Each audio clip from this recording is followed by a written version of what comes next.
Hello everyone and welcome to Talent Sprint. इस session में हम डिस्कस करेंगे एक बहुत ही इंटरेस्टिंग टॉपिक जो है डेटा सफिशिएंसी। अब जैसे नाम से ही क्लियर है, डेटा सफिशिएंसी में हमें दिए गए डेटा की सफिशिएंसी चेक करनी होती है। जनरली डेटा सफिशिएंसी में एक क्वेश्चन के साथ 2 या 3 स्टेटमेंट्स दिए जाते हैं और इन स्टेटमेंट्स में उस क्वेश्चन से रिलेटेड कुछ इंफॉर्मेशन होती है या कुछ डेटा दिया गया होता है और हमें यह चेक करना है कि दिए गए स्टेटमेंट्स में से कौन सी स्टेटमेंट्स सफिशिएंट होंगे उस क्वेश्चन को आंसर करने के लिए। डेटा सफिशिएंसी की एक खास बात यह है कि इसमें क्वांटिटेटिव एप्टीट्यूड और रीजनिंग दोनों ही सब्जेक्ट्स के क्वेश्चंस पूछे जा सकते हैं, क्योंकि यहां पर क्वेश्चन के साथ जैसे मैंने बताया स्टेटमेंट्स दिए जाएंगे जिसमें उस क्वेश्चन से रिलेटेड इंफॉर्मेशन होगी। तो दोनों क्वांटिटेटिव एप्टीट्यूड और रीजनिंग के क्वेश्चंस हो सकते हैं। हमें सिर्फ इतना चेक करना है कि दिए गए स्टेटमेंट्स सफिशिएंट है या नहीं, और अगर है तो कौन से वो स्टेटमेंट्स हैं जिनके थ्रू हम दिए गए क्वेश्चन को आंसर कर सकते हैं। एक इंपॉर्टेंट पॉइंट यहां पर यह है कि हमें क्वेश्चन को सॉल्व करना जरूरी नहीं होता है, राइट। जैसे कोई अगर क्वेश्चन दिया गया हो, हमें उसे सॉल्व करके फाइनल आंसर क्या है ये नहीं पता करना है। हमें सिर्फ इतना चेक करना है कि कौन से स्टेटमेंट्स उस क्वेश्चन को आंसर करने में हमारी मदद करेंगे। तो चलिए देखते हैं एक सिंपल सा एग्जांपल डेटा सफिशिएंसी के इस कॉन्सेप्ट को समझने के लिए।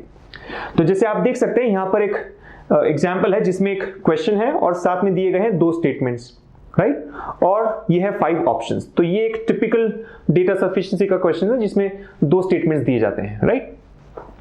अब देखते हैं क्वेश्चन क्या है। क्वेश्चन में दिया गया है what is the value of integer x, यानी जो इंटीजर x है इसकी वैल्यू क्या है, और इसके साथ 2 स्टेटमेंट्स दिए गए हैं। स्टेटमेंट 1 है x lies between 40 and 50।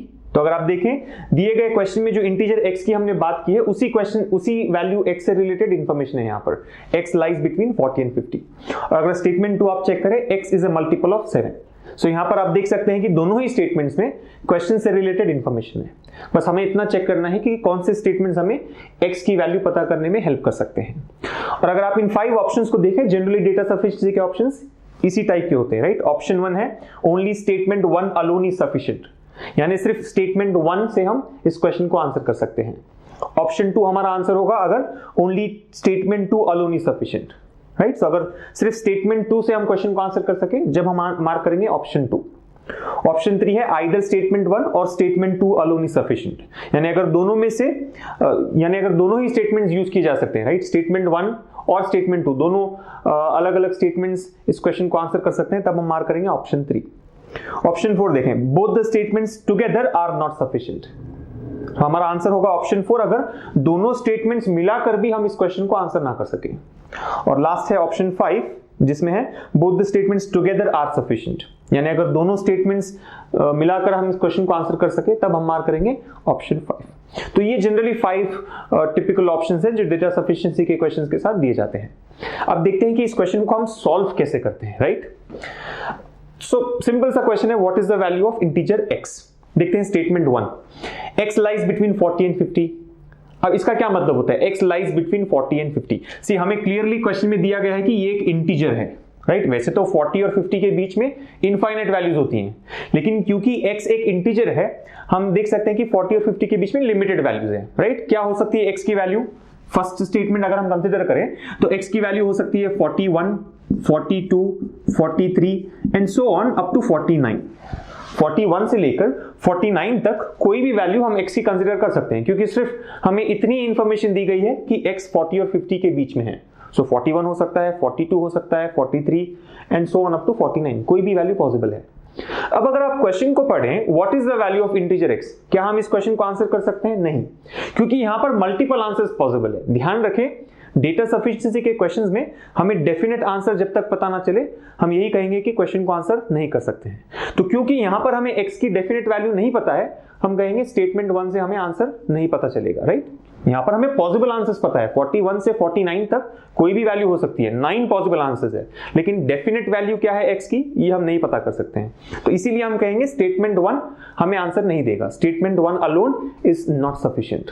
So option 1 rule out हो जाएगा, राइट। ऑप्शन 1 नहीं हो सकता है इसका आंसर। अब देखते हैं स्टेटमेंट 2, क्या ये हमारी मदद करेगा? x is a multiple of 7। अब वैसे तो ये स्टेटमेंट भी बहुत सिंपल है, x is a multiple of 7, लेकिन क्या इससे हमें इसकी वैल्यू पता चलेगी?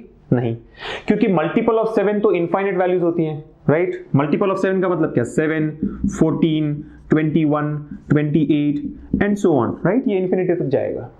हमें क्या क्वेश्चन दिया गया है, what is the value of integer x. हम कह सकते हैं कि ये सारी पॉसिबल वैल्यूज हैं, लेकिन इनमें से डेफिनेट वैल्यू क्या है ये हम नहीं बता सकते। इसका मतलब क्या, स्टेटमेंट 2 भी हमें आंसर नहीं देगा, right. Statement 2 alone is also not sufficient.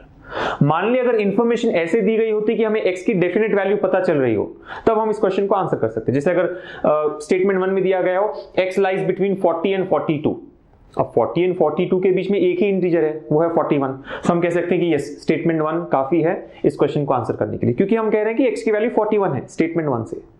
इसी प्रकार से अगर स्टेटमेंट 2 में मान ले दिया गया होता x is the third multiple of 7, x is the third multiple of 7, third multiple of 7 क्या होगा, first multiple 7, second multiple 14, third multiple 21, third multiple of 7 definite value है 21, सो हम कह सकते हैं कि हाँ स्टेटमेंट 2 से भी हमें वैल्यू पता चल रही है, so statement 2 alone is sufficient. या अगर दोनों स्टेटमेंट्स ऐसे दिए गए होते तो हम कहते हैं आइदर स्टेटमेंट 1 और स्टेटमेंट 2 अलोन इज सफिशिएंट, क्योंकि स्टेटमेंट 1 से भी हमें वैल्यू आ रही है और स्टेटमेंट 2 से भी हमें यहाँ पर क्वेश्चन को हम आंसर कर सकते हैं। सी एक इंपॉर्टेंट पॉइंट जो मैं मेंशन करना चाहूंगा, मैंने जो एग्जांपल्स दिए थे फर्स्ट स्टेटमेंट में क्या था, अज्यूम किया था हमने x lies between 40 and 42, so x की वैल्यू क्या आ रही है 41। सेकंड स्टेटमेंट में मान लेते दिया गया x is the third multiple of 7, x की वैल्यू आ रही है 21। अब वैसे अगर आप देखें दोनों स्टेटमेंट्स में हमें अलग अलग वैल्यूज आ रही हैं, लेकिन आंसर आ रहा है या नहीं, राइट। इसका मतलब ये नहीं कि स्टेटमेंट 1 में एक अलग आंसर है, स्टेटमेंट 2 में अलग आंसर है, तो हम कहेंगे both the statements are not sufficient. नहीं, दिए गए स्टेटमेंट से हम इस क्वेश्चन को आंसर कर सकते हैं। तो क्या हमारा आंसर होगा इस केस में, आइदर स्टेटमेंट 1 अलोन और स्टेटमेंट 2 अलोन इज सफिशिएंट। लेकिन क्योंकि स्टेटमेंट्स अभी डेफिनेट वैल्यू नहीं दे रहे हैं x की, हम कुछ नहीं कर सकते हैं। So option 1 option 2 rule out हो गए, ऑप्शन 3 भी रूल आउट हो गया। क्यों, आइदर स्टेटमेंट 1 और स्टेटमेंट 2 अलोन का सवाल ही नहीं होता, जब दोनों ही फेल हो गए इंडिविजुअली, सो थर्ड ऑप्शन तो पॉसिबल ही नहीं है। अब हम क्या करेंगे, सी डेटा सफिशिएंसी का एक जो स्टेप बाय स्टेप प्रोसेस होता है वो ऐसे ही फॉलो करना है। सबसे पहले स्टेटमेंट 1 चेक करें और फिर स्टेटमेंट 2 चेक करें। अगर दोनों स्टेटमेंट्स फेल हो जाते हैं, जैसे हमने देखा स्टेटमेंट 1 और स्टेटमेंट 2 दोनों फेल हो गए इस क्वेश्चन को आंसर करने में, तब हम क्या करेंगे, इन दोनों को कंबाइन करेंगे। दोनों स्टेटमेंट्स में जो डेटा दिया गया है उससे कंबाइन करके चेक करेंगे कि क्या अब हम इसे सॉल्व कर सकते हैं, नहीं, राइट। और इसीलिए ऑप्शन 4 और ऑप्शन 5 अगर आप ऑब्जर्व करें क्या दिया गया है, both the statements together are not sufficient या फिर आर सफिशिएंट। यानी अब हमें दोनों को मिलाकर चेक करना है कि क्या हम x की वैल्यू पता कर सकते हैं। देखते हैं क्या होगा। अब स्टेटमेंट 1 में है x is between 40 and 50, so 9 possible values है, 41, 42, 43, 44, 45 अप टू 49। स्टेटमेंट 2 में है x is a multiple of 7, so infinite values है 7, 14, 21, 28 एंड सो ऑन। लेकिन अगर दोनों को कंबाइन करें तो क्या होगा, हमें पता है कि x 40 और 50 के बीच में होना चाहिए और x 7 का मल्टीपल होना चाहिए।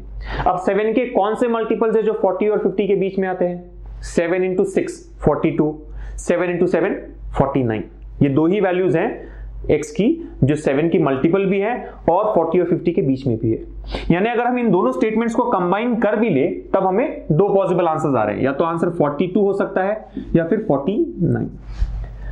अब अगर आप ऑब्जर्व करें दोनों स्टेटमेंट्स को कंबाइन करने के बाद भी x की डेफिनेट वैल्यू हमें नहीं पता, अभी भी कंफ्यूजन है, right. What is the value of integer x, 42 और 49, एग्जैक्ट वैल्यू क्या है ये हम नहीं बता सकते हैं।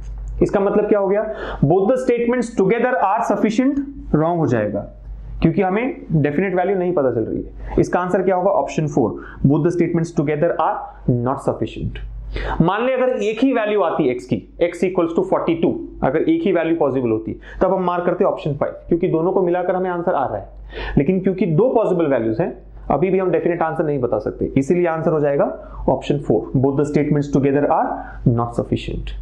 तो ये होता है डेटा सफिशिएंसी का क्वेश्चन स्टेटमेंट दिया जाएगा, साथ में दो स्टेटमेंट्स होंगे, हमें क्वेश्चन को पढ़कर समझ लेना है कि क्या फाइंड आउट करना है, राइट, क्या पता लगाना है, और फिर स्टेटमेंट से हम ये चेक करेंगे कि दी गई इंफॉर्मेशन इस क्वेश्चन को आंसर करने के लिए सफिशिएंट है या नहीं।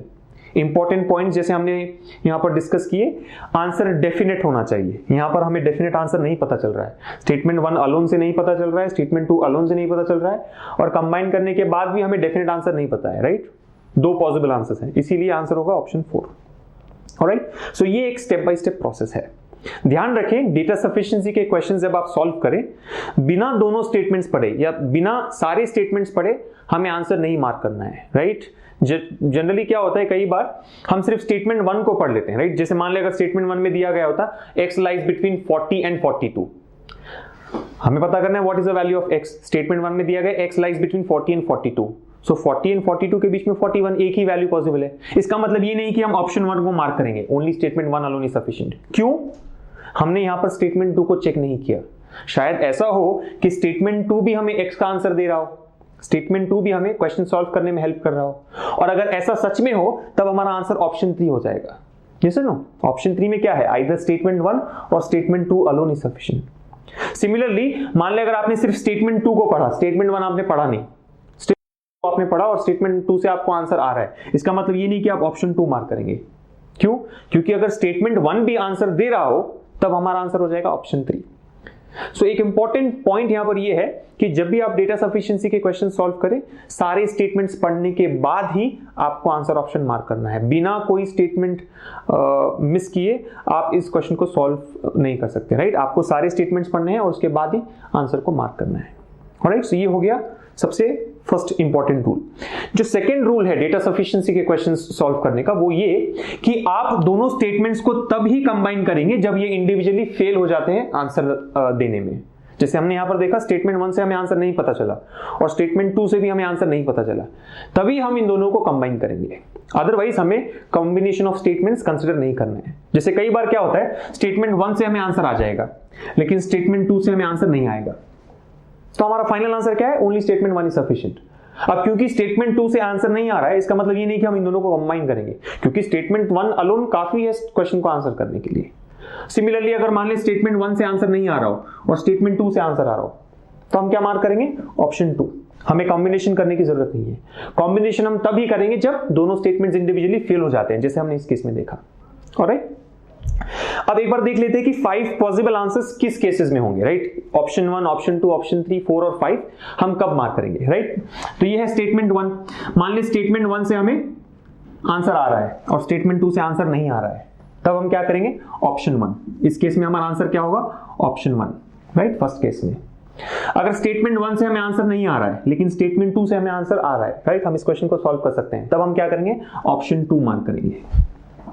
और क्या केसेस पॉसिबल हो सकते हैं, स्टेटमेंट 1 से आंसर आ रहा हो और स्टेटमेंट 2 से भी आंसर आ रहा हो, इस केस में हम क्या मार्क करेंगे, ऑप्शन 3, आइदर स्टेटमेंट 1 और स्टेटमेंट 2 अलोन इज सफिशिएंट।